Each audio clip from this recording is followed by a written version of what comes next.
Yahweh Shaddai, pinapasalamatan ka namin sa oras na ito dahil nariyan ka po lagi sa aming mga buhay. Wala po kami ibang lalapitan, Panginoon. Ang aming maidulog sa oras na ito, lahat ng aming mga kahilingan. Maraming salamat, Panginoon, sa banal na Eucharistia ng aming napagsasaluhan sa araw na ito. Alam namin, O Lord God, na lubos aming pinapatawag. Salamat, Panginoon, sa gabay. Salamat sa pag-iingat. Salamat sa lagi po nariyan sa bawat isa sa amin. Dumaan lang kami sa mga pagsubok sa buhay. Ikaw po, Panginoon, ang nagpapalakas sa pamamagitan ng iyong mga banal na salita. Papalain mo ang narinig ko ngayon, O Lord God, sa oras na ito. Lahat po, Panginoon, ng aming mga kahilingan, alam namin na iyong tutugunin. Lahat po, Panginoon, sa oras na ito, ay magbigay ka, O Lord God, ng kasiglahan sa bawat isa. Amen. Sa sama-samang pagpupuri sa iyo, O Lord God, aming itataas ang iyong banal na pangalan na tunay na ikaw lamang ang Diyos na aming sinasabahin. Wala mang katulad, Panginoon. Pagpalain mo, Lord God, ang aming kapatid, Brother Melvin Cabilio, Panginoon.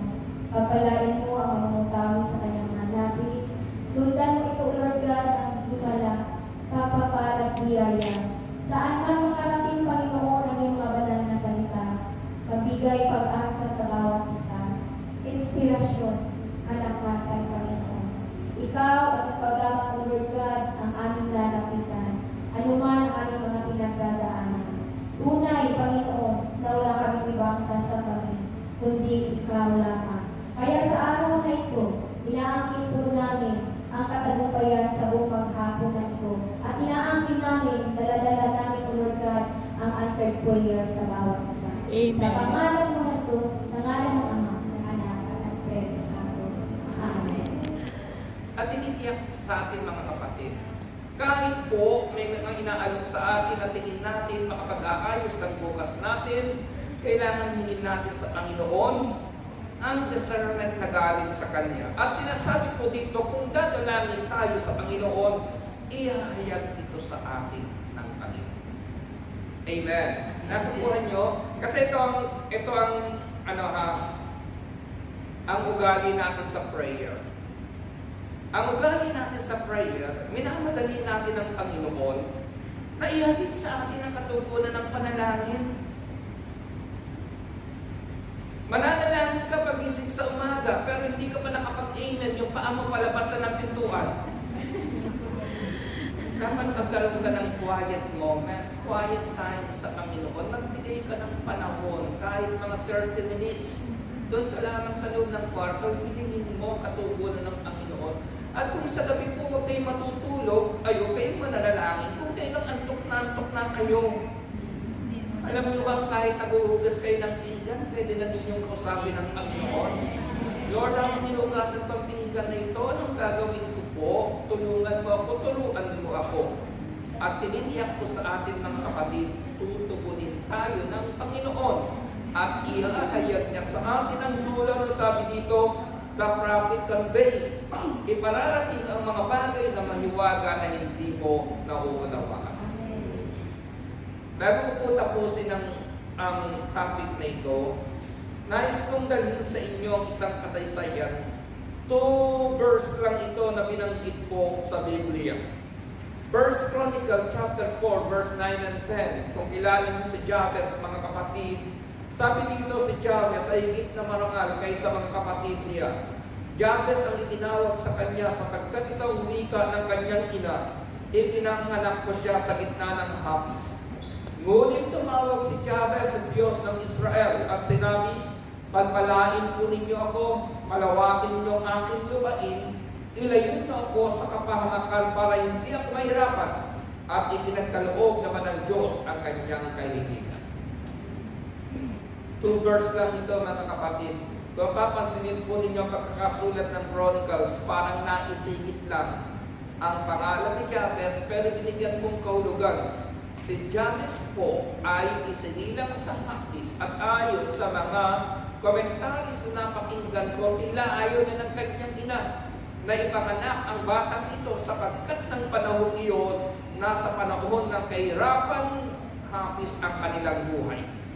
Kaya Jabez po ang ipinangalan sa kanya, nang ibig sabihin, born in sorrow. So bakit sabi dito ito ang susi, mga kapatid.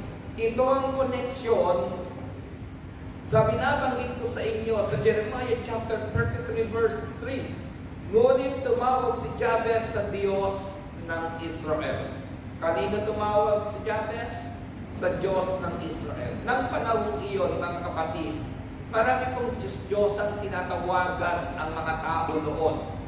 Naroon si Chemos, si Baal, si Astarte, naroon po si Moloch, ng kapatid. Maraming Diyos ang nilalapitan ang mga tao ng panahon iyon.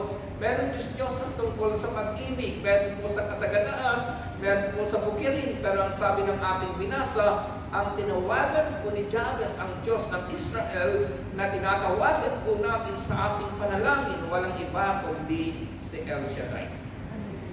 At ano ang kanyang panalangin? Pagpalain po ninyo ako, palawakin ninyo ang aking lupain, ilayo niyo ako sa kapahamakan para hindi ako mahirapan. At ipinagkaloob naman ng Diyos ang kanyang kahilingan. Kapag lumapit po tayo sa Panginoon, na mayroon tayong tamang pananaw sa biyayang ihahatid niya sa ating buhay, at magpapagamit tayo sa Diyos katulad ni Jeremiah, mga kapatid, yung pangako kay Jeremiah sa loob ng bilangguan, mararanasan po natin sa ating mga buhay. Amen? Kaya pangawakan po natin ang Jeremiah chapter 33 verse 3 na binabanggit po natin God's phone number, pero dapat alam po natin kung paano ihahatid ang panalangin ito sa harapan ng Panginoon. Muli na lang, mga kapatid. Minsan, ito kasi ang sinasabi natin. Alam naman ng Diyos ang ating pangangailangan. Omniscient siya, omnipotent siya, all-knowing God siya. Bakit kailangan natin tumulong sa Panginoon? Una, mga kapatid, nais ng Diyos na marinig ang lambing mo sa Kanya. Nanay, alam mo pangangailangan ng anak mo, pero kailangan at nais mo na marinig ang lambing ng iyong anak sa iyo. Ikalawang bagay, mga kapatid, nais ng Diyos na marinig ang ating tinig na may pagtitiwala sa Kanya. Amen? Minsan may pinabili sa akin yung anak kong bunso. Medyo mahal siya. Pinagalitan ng kanyang sinundang kapatid. Ang sabi sa kanya, ang mahal-mahal niya yung pamibili mo kay Papa. Alam mo, simple lang ang sagot ng anak ko, nasa Hong Kong naman siya. Kita nyo, mga kapatid, nasa Hong Kong pa lang ako. Alam na ng anak ko na kaya kong ibigay yung ipinabibili niya. Paano kung nasa langit pa ako? Amen. Amen. Nasa langit ang Diyos, kaya sabi niya lahat ng pangangailangan namin. Amen. Ang ikatlong bagay, mga kapatid, nais ng Diyos ang hilig ng puso mo sa kanyang iyanto. Ibig sabihin niya ng tibok na yan, hindi dapat kay brother. Ang tibok na yan, dapat para sa Diyos. At kapag ginawa po natin yan, mga kapatid, sa panahon ng ating panalangin, yung kapangyarihan ng Jeremiah chapter 33 verse 3, ma-enjoy ng ating mga buhay.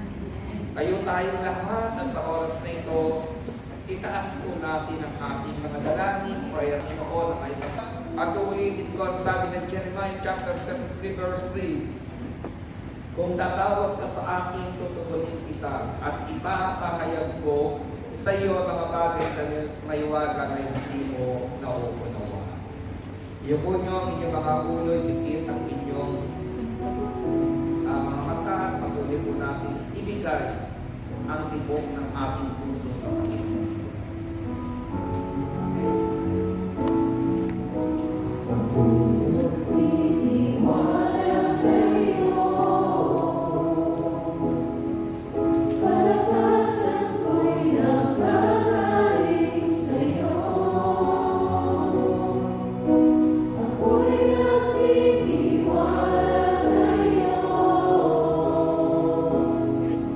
Sa ikaw ang langis